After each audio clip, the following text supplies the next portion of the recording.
our summit.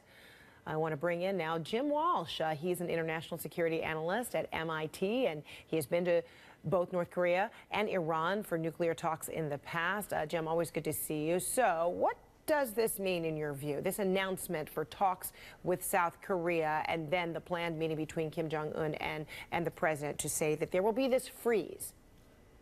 Well, I think it's pretty good news. Now, this is the first step in a long process, Fred. They haven't even sat down and talked, right? The negotiation has not begun, and the North Koreans have made or offered several changes in their position. So that tells me that they're probably serious about this thing and trying to lay the groundwork for it to be a success. Now, will it ultimately be successful? We won't know until we get into it. But, you know, as far as things go, this is a pretty good beginning, I would say. All right, so North Korea has come to agreements with the West before. It has made many overtures, but ultimately reneged on just about everything. Do you think this time it is different?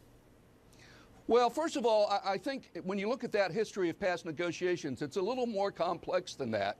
You could argue that the U.S. was the one who took actions that led to the breakdown of the agreed framework, but certainly the most successful agreement we've had was that agreed framework. It lasted 8 years. It froze long-range missile tests and a freeze on producing nuclear weapons material for 8 years. I would love a freeze for 8 years, Fred. That would be awesome. You know, it's always at what cost, but certainly preventing things from getting worse, I think, would be an improvement over what we've had before.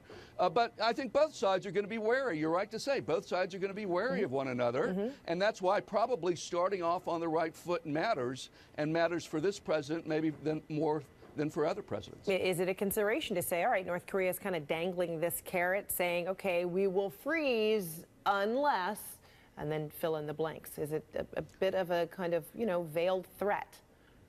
Well, I think both sides have things that they can gain, and both sides things that they can have that can punish or threaten the other. And neither side has made an irreversible commitment to this, right? The U.S., you know, the president may pull out of the Iran agreement. What signal will that send to the North Koreans about his willingness to stick to his promises? So I think we have a long way to go. And both sides can back out, but right now both are also making positive signals, and you got to go one step at a time with these things, and I would say the early steps are good. And you brought it up on that Iran nuclear deal, you know, just for a moment. President has indicated that he won't renew the deal when it comes up in next month unless there are major changes. You have signed a letter urging him not to walk away. What are you imploring him to consider? Well, I want him to listen to his Secretary of Defense and his former Secretary of State and his former National Security Advisor and all our allies and the International Atomic Energy Agency. I want him to say, this is working. Iran is in a box. It can't get out of the box for a long time. Let's not open the box. And if you do that, you know, then how are the North Koreans going to ever believe that you're going to follow through on your promises? Now, if other countries did this sort of thing, we would say you're cheating. If Iran sort of stopped complying with the nuclear rules, we'd say, Iran, you're a cheater. But when we do it, when we're the ones who do it first, we seem not to call it cheating. We say, well, we're pulling out, or we're trying to fix it, or whatever. But we're cheating. We're going back on our commitment as the United States of America. All right. So that, too, is threatening the trust that others might have of the U.S. as a result. I hear you loud and clear on that one. All right, Jim Walsh, thank you so much. Appreciate it. All right.